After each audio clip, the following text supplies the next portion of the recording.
All right, guys. Injuries for today.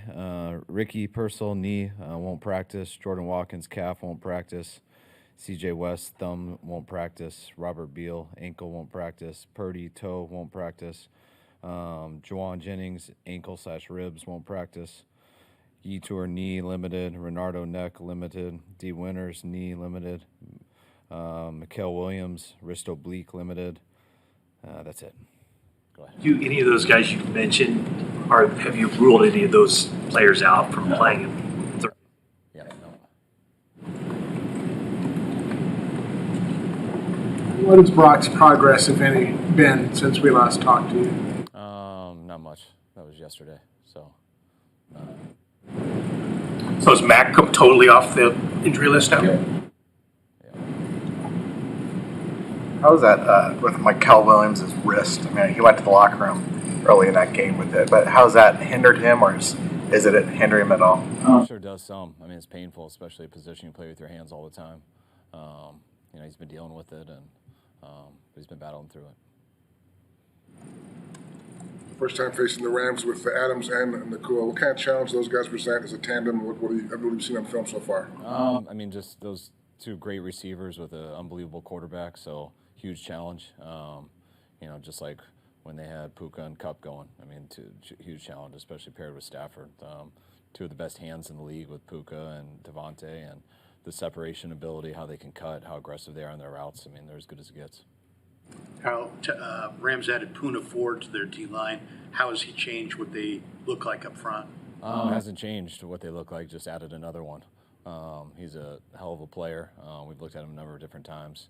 Does really good in the run game, also is effective in the pass game, but just add another real good player to that group, which allows them to rotate them a lot more and keep them fresher. Obviously, Stout won't be on Nakua the whole game, but what about Nakua makes it such a challenging assignment for a nickel? How big and physical he is, how good his hands are, and how aggressive he plays, tied with how big he is. He's full speed all the time, running through people, attacking edges, and the same way he runs through that football and catches it. Will the decision to play Brock come down to pain tolerance? No, it'll come down to, do we feel he could play and to 100% of his ability, and do we feel that he can protect himself with it? John said on the radio this morning that he thought that perhaps the second quarter scramble by Brock affected him, bothered him, I think was his the words he used. Was that part of what Brock was told to do to try to avoid scrambling as much as possible in that game? No, he wasn't told that. They said it was my first time dealing with people with a toe injury like that. I was trying to ask if it was like a high ankle sprain, like is it something you just keep zinging over and over? They said no, it's not like that. If you ever got caught in an awkward position on a tackle, is where you could hurt your toe again.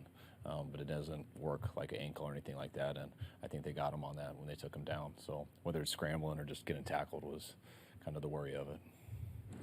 Christian went on George's show this week, and he said that at that deadline where you acquired him, he thought he was going to be traded to the Rams. Had that happened, one, how painful would that have been for you, and did you realize the Rams were in the mix for him? We heard they were in it, yeah. So, I mean, you hear a lot of things when you're dealing with trades. Sometimes they're real, sometimes they're not. People always do it left and right, usually trying to get a few more picks out of it and stuff. So, I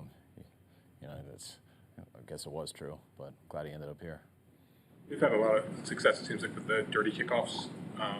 What's the sort of the challenge of dealing with those? Just how hard they are to catch. I mean, I think I want to say they've had 23 kickoffs, and 21 of them have been dirty balls. They're number 2 in the league. The other team is number 1, Carolina. They've been great at kicking those dirty balls too. So anytime you can't catch it clean, the timing of just how you block and everything's off. So those guys get back there a lot faster, and when the timing's off like that and you don't know where the runner is tied to the blockers, also a lot more penalties happen too with holdings and stuff. So the dirty ball is a huge part of this game with the new kickoffs. It's not an easy thing to do for everybody. You guys looking to using the dirty ball more often on your kicks, or what's? You always look into it. Every team does. But the issue is if that ball comes up short of the 20, if it goes out of bounds, there's a lot. It's not really easy to always do a dirty ball. You just miss it a little bit and it's out of bounds or short, or you kick a touchback like that, and that's real risky too. So I mean, I think you guys you saw that with Arizona last Thursday night. So there's a lot of risky things to it. After the game, Christian said in a lot of ways that the team is like right there. They're just really close to doing everything that you should do out there on the field, especially in the run game. He says you guys are right there. When you look back at the tape from the game, did you see the same thing? Like we're right there, we're just missing a step here or a step there, or what is it? Yeah, I see that. I mean, you'd have to watch all 20 of the clips to do it, but that's usually how the run game is. You got to break some big ones, and when you don't break any, we had about 3 opportunities too, and a lot of people are involved in that, but and we got to stick with it more by being in some different games to get more opportunities of that. But it's nothing, no one quick thing. It's everyone still going to work. 11 guys blocking, 11 guys getting after it, and doing better on other downs also. You're so diligent usually, or on a normal week, about immediately correcting all the mistakes that you made in the game you just had before you move on. Does that not happen this week? No, we don't have time to. I mean, we watch it all as coaches and stuff, but we don't review it today. We came here and it was Wednesday morning, and I think it's already Thursday for us. And by the end of today, it's Friday, and tomorrow's Saturday, so we got to get going. But we'll get to it eventually. You just assume that guys are doing it on their own?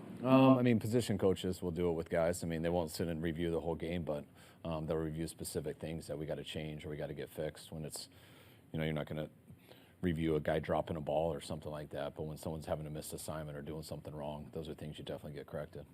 How concerned are you with this offense that you haven't scored a rushing touchdown so far? I mean, I get concerned with scoring points. I don't really care how we do it, so I'd like to score more points. And if you score a lot of points and they're all passing, I don't care. If you score a lot of points and they're all rushing, I don't care. I just want to score points. It's pretty rare for a team, for your team, to play 4 or 5 on the road so early in the season. And I know you're focused on this game, but I mean, in terms of how challenging is this block of games coming up? I'm not sure. I don't even know who we have after the Rams. So I know we got 3 days off to think about that. But I mean, it is what it is. I mean, yeah, it's always challenging when you have more on the road, but that means you get more at home later at some time.